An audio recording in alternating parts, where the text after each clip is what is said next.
Welcome to our production of Cinderella, the true story of Cinderella. Once upon a time, there was a beautiful girl named Cinderella. She had two wicked stepsisters. Wicked stepsisters? Really? What a lie. Cinderella was the one who was wicked.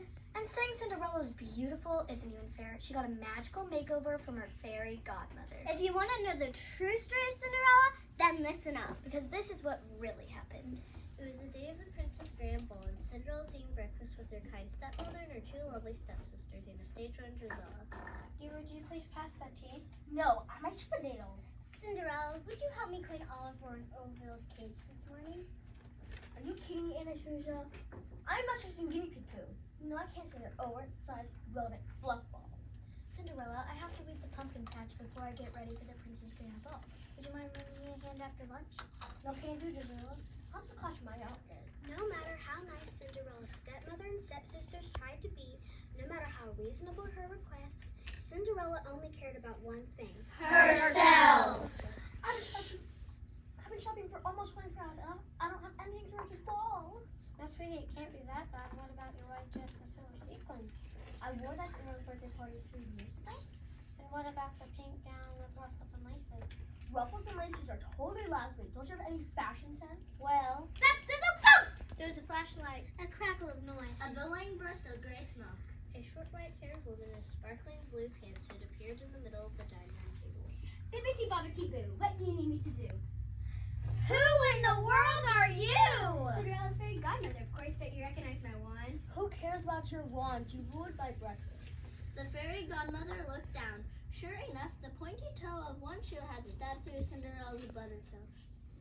Oh, I'm sorry. My zapzil poop makes it hard to see when I'm in.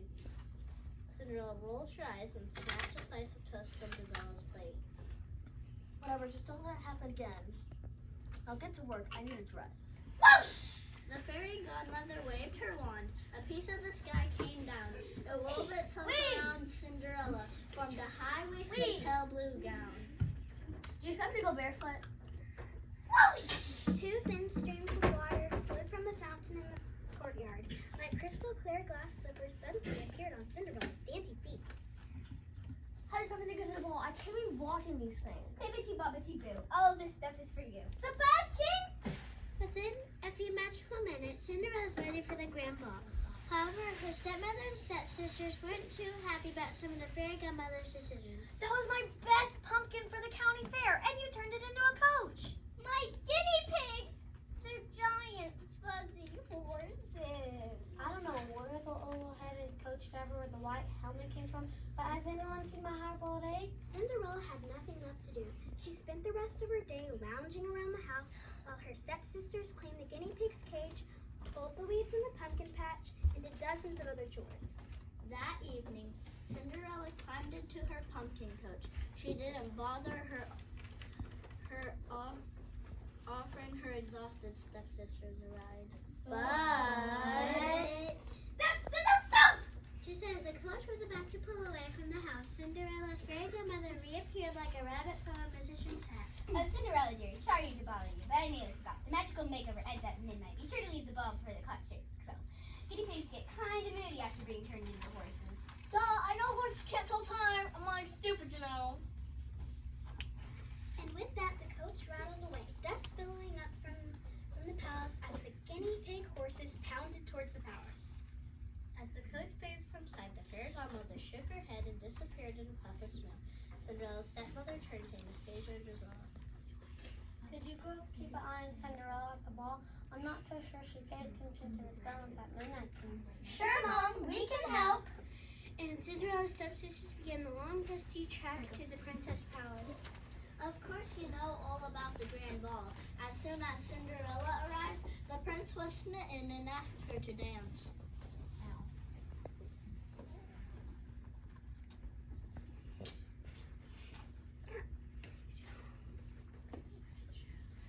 They danced together all night long. Cinderella lost track of time. Blah, blah, blah. Boom. Cinderella, it's almost midnight. Boom. You need to leave. Boom. Quick, before the spell wears off. Boom. Naturally, Cinderella ignored her stepsister's advice. Leave? Are you kidding me? This is my favorite song. Cinderella continued to watch on the ballroom as the clock chimed on. 5 chimes. 6, 7. By the 8th chime, Cinderella's sky blue gown began to fade. By the 9th chime, small beads of water began forming on her glass slippers.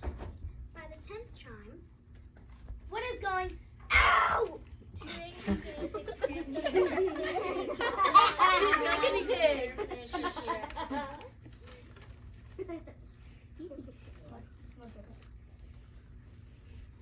I said my part.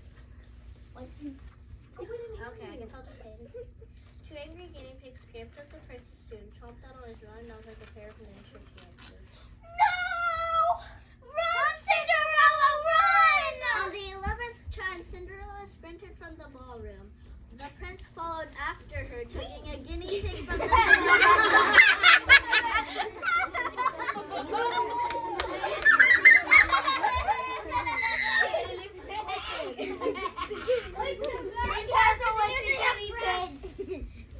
kept running.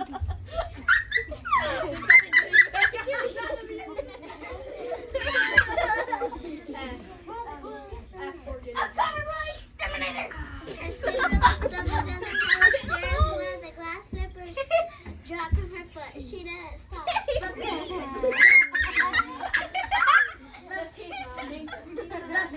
The prince bent and picked up the slipper, hoping he could use it to find Cinderella. But the clock's 12th and final chime reverted into the night. The glass slipper melted away. It dripped through the prince's fingers and made a little puddle on the palace stairs.